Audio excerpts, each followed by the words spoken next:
चलिए आज के इस विश्लेषण में सीधे दुनिया के सबसे कुख्यात मिलिट्री बेस के रहस्यों की तह तक चलते हैं।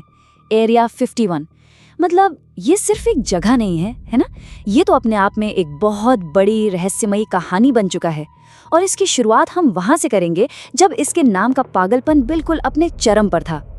अब जरा इस नंबर पर गौर करते हैं, 20 लाख। ये कोई मामूली आंकड़ा नहीं है। ये उन लोगों की सटीक गिनती है जिन्होंने 2019 में एक वायरल फेसबुक जोक को सच मानकर एरिया 51 के गेट्स पर धावा बोलने के लिए हामी भर दी थी।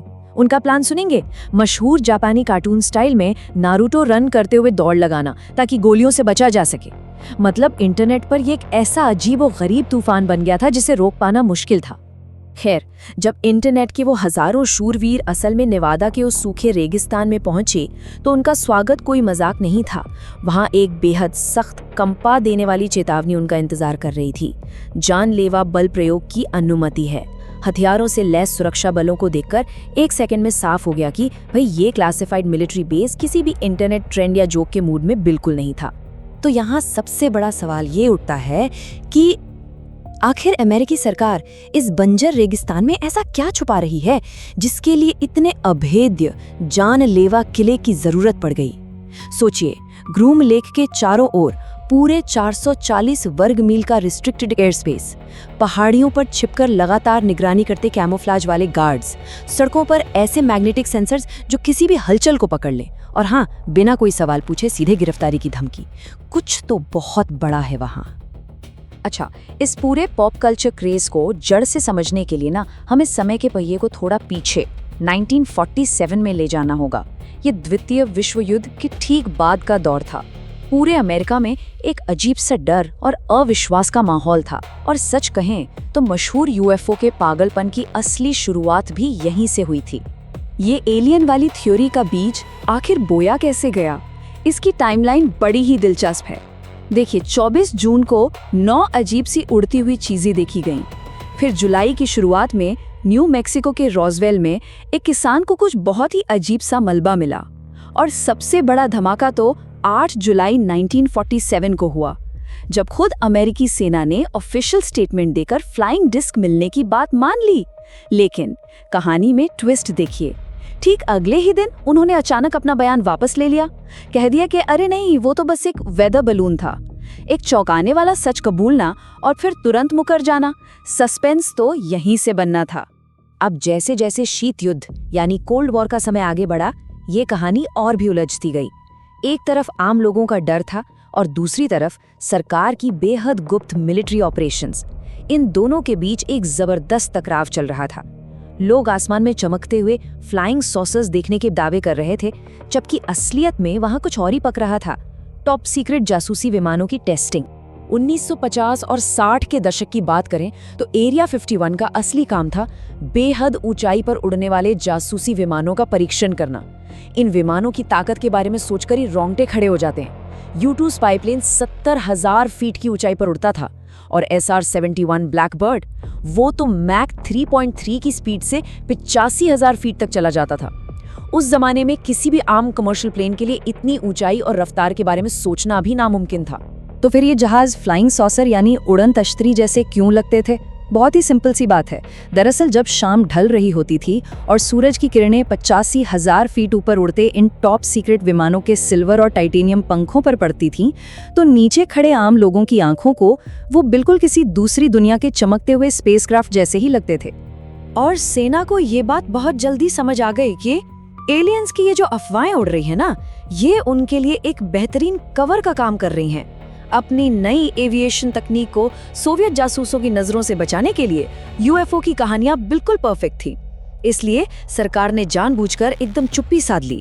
यहाँ तक कि 1947 में जिसे वेदर बलून बताकर रफा दफा किया गया था, वो असल में सोवियत परमाणु परीक्षणों पर नजर रखने वाले एक सीक्रेट मिशन प्रोजेक्ट मोगल का हिस्सा था। किसी ने बहुत सही कहा है, जब लोगों को सच नहीं बताया जाता तो वे अपनी कहानियां खुद गढ़ लेते हैं। सरकार ने जब कुछ भी बोलने से साफ इनकार कर दिया तो एक बहुत बड़ा मनोवैज्ञानिक वैक्यूम पैदा हो गया, और उस खाली जगह को भरने के लिए इंसानी दिमाग ने तेजी से अपनी ही रहस्यमयी कहानियां बुननी शुरू कर दी। सरकार की इसी चुप्पी ने एक ऐसे बवाल के लिए मंच तैयार किया जिसने सच और झूठ के बीच की लकीर को हमेशा के लिए मिटा दिया। बात है 1989 की। एक टेलीविजन इंटरव्यू ने रातों रात तहलका मचा दिया। बॉब लजार नाम के एक शख्स ने टीवी पर आकर अंदर के सारे राज खोलने का दावा किया। लजार ने लोकल न्यूज़ पर पूरे कॉन्फिडेंस के साथ कहा कि उसे एरिया 51 के अंदर गहराई में छिपी एलियन तकनीक को रिवर्स इंजीनियर करने के लिए काम पर रखा गया था। मतलब एलियन स्पेसक्राफ्ट को खोलकर समझना। उसने सेक्टर 4 नाम के खुफिया जगह की बात की, एंटी ग्रेविटी सिस्टम के बारे में बताया जो गुरुत्वाकर्षण को मात देता था। और तो और उसने ये भी दावा किया कि वो स्पेसशिप्स एलिमेंट 115 नाम के एक बिल्कुल अनजान तत्व से चलते थे। अब सुनिए मजे की बात। जब जांचकर्ताओं ने गहराई से पड़ताल की तो MIT या लॉस एलमोस जैसे जिन बड़े संस्थानों का उसने नाम लिया था, वहां लजार की डिग्रियों का कोई नामो निशान तक नहीं मिला। लेकिन उसकी कहानी में इतनी बारीक डिटेल्स थी ना कि लाखों लोगों ने उस पर आंख मूंद कर यकीन कर लिया। और सच बताएं, इसी एक इंटरव्यू ने एरिया 51 की इस पूरी मॉडर्न माइथोलॉजी को जन्म दिया। दशकों तक चलने वाले इन दावों का नतीजा ये हुआ कि नेवादा के वो सूखा और कठोर रेगिस्तान एक अनकंट्रोल्ड टूरिस्ट हब में बदल गया। स्टेट रोड 375 का नाम बदलकर ऑफिशियली एक्स्ट्रा टेरेस्ट्रियल हाईवे रख दिया गया। राहेल नाम का एक छोटा सा कस्बा है वहाँ, आबादी सिर्फ 54, लेकिन आज वो एलियन टूरिज्म का सबसे बड़ा हॉटस्पॉट है। यूट्यूबर्स आज भी रेगिस्तान में नकली एलियन की हड्डियां मिलने की वीडियो बनाते हैं। मतलब एक पूरी की पूरी इकोनॉमी सिर्फ और सिर्फ इन हवाई अफवाहों पर टिकी हुई है। खैर, साल 2013 में फाइनली एक बहुत बड़ा टर्निंग पॉइंट आया, जब पब्लिक का प्रेशर बहुत ज्यादा बढ़ गया और फ्रीडम ऑफ इंफॉर्मेशन एक्ट के तहत बार बार अपीलें की गईं, तो CIA को पहली बार आधिकारिक तौर पर यह मानना ही पड़ा कि हाँ, एरिया 51 असल में मौजूद है। लेकिन जो खुफिया दस्तावेज पब्लिक के सामने आए, वो लोगों की उम्मीदों से बिल्कुल अलग थे।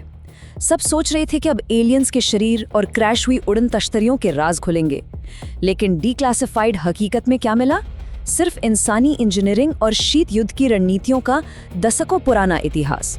उन हजारों पन्नों के ऑफिशियल डॉक्यूमेंट्स में एलियंस का नामो निशान तक नहीं था। आज के समय में सरकार इस पूरी बातचीत का नैरेटिव ही बदल रही है। अब UFO की जगह UAP यानी अनआइडेंटिफाइड एरियल फिनोमेना शब्द का इस्तेमाल किया जाता है, ताकि उड़न तश्तरी वाला वो पुराना पॉप कल्चर का ठप्पा हटाया जा सके। आसमान में दिखने वाली अजीब चीजों की जांच के लिए अब बाकायदा टास्क फोर्स बन रही हैं, लेकिन सरकार की पूरी कोशिश यही है कि मिलिट्री को हॉलीवुड वाली इन एलियन कहानियों से एकदम दूर रखा जाए। तो इस पूरी चर्चा के अंत में एक बहुत ही दिलचस्प बात सामने आती है। अत्यधिक गोपनीयता यानी हद से ज्यादा सीक्रेसी कैसे अपने आप में मिथकों को जन्म देती है। एक बहुत बड़ा सवाल छोड़कर जाते हैं, क्या एरिया 51 का सबसे बड़ा रहस्य वो है जो उस बेस के अंदर छिपा है, या फिर वो कहानियां हैं जो इंसानी दिमाग ने बाहर रहकर गढ़ ली? नेवादा के इस बेस की कहानी ये साबित करती है कि कई बार हमारी कल्पना उन असली रहस्यों से कहीं ज्यादा ताकतवर होती है जिन्हें छिपाने की कोशिश की जाती है।